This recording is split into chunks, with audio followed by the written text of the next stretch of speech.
seperti yang tercermin di dalam laporan keuangan dan yang seperti yang terlihat di dalam slide yang sudah kita siapkan di samping. Tahun 2015 secara garis besar diwarnai dengan perlambatan pertumbuhan perekonomian baik dalam negeri maupun global, penurunan daya beli pada pasar domestik menjadi tantangan tersendiri bagi setiap pelaku usaha di dalam negeri, sementara lesunya pasar internasional ditandai dengan menurunnya harga komoditas dan melambatnya pertumbuhan perekonomian, menjadikan tahun 2015 merupakan tahun yang penuh tantangan. Meskipun mengalami penurunan profitabilitas dibandingkan tahun sebelumnya, perseroan di tahun 2015 berhasil membukukan laba sebelum pajak sebesar 2,7 miliar dan total penghasilan komprehensif sebesar 25,42 miliar. Di tahun 2015 perseroan menerapkan P1 nomor 24 revisi 13 tentang imbalan pasca kerja secara retrospektif, sehingga laporan keuangan komparatif tahun sebelumnya disajikan kembali. Di samping itu, di tahun 2015 perseroan juga melakukan penilaian kembali aset tetap tertentu untuk mendapatkan manfaat pajak di masa mendatang sebagaimana diatur dalam Peraturan Menteri Keuangan nomor 191 PMK 010/2015. Sekaligus juga merubah penilaian aset tetap tertentu secara komersial dengan model revaluasi.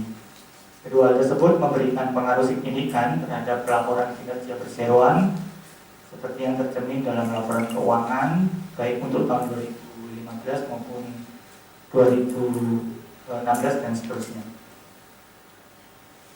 Pada triwulan pertama 2016, pertumbuhan ekonomi nasional dan global belum menunjukkan perbaikan yang signifikan. Daya beli pasar domestik juga belum menunjukkan peningkatan.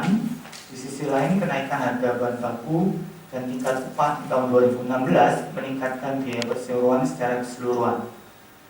Hal ini cukup mempengaruhi kinerja perseroan sampai dengan 31 Maret 2016. Sehingga perseroan pada triwulan pertama 2016 membukukan laba komprehensif sebesar 344 juta atau mengalami penurunan dibandingkan periode yang sama di tahun 2015 yang membuka laba komprehensif sebesar 2,12 miliar.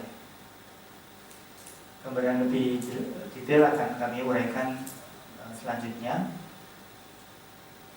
Penjualan di tahun 2015 perseroan membukukan penjualan bersih sebesar 91,73 miliar atau mengalami penurunan sebesar 11,24 miliar atau 11% dibanding 2014.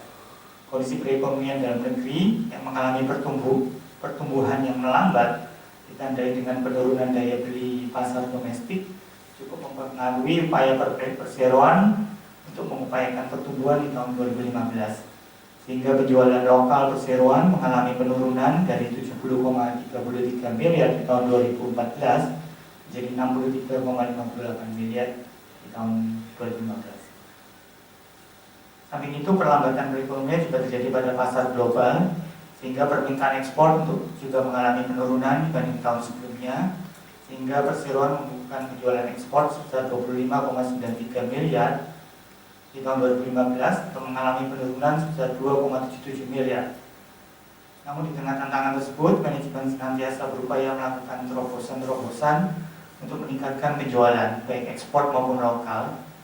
Di pasar ekspor, perseroan senantiasa berupaya untuk memenuhi selera pasar dengan membuat produk-produk baru sesuai selera pasar. Dari sisi harga jual, dengan pertimbangan kenaikan biaya produksi, perseroan melakukan peningkatan harga secara selektif sehingga memberikan dampak yang positif bagi penjualan tahun berjalan. Dari sisi segmen produk, komposisi penjualan perseroan masih didominasi oleh penjualan produk enamel, yaitu sebesar 57,65 miliar, 63% dari total penjualan, sedangkan produk kaleng sebesar 34,08 miliar atau 37% dari total penjualan. Segmen enamel mengalami penurunan penjualan sebesar 8,19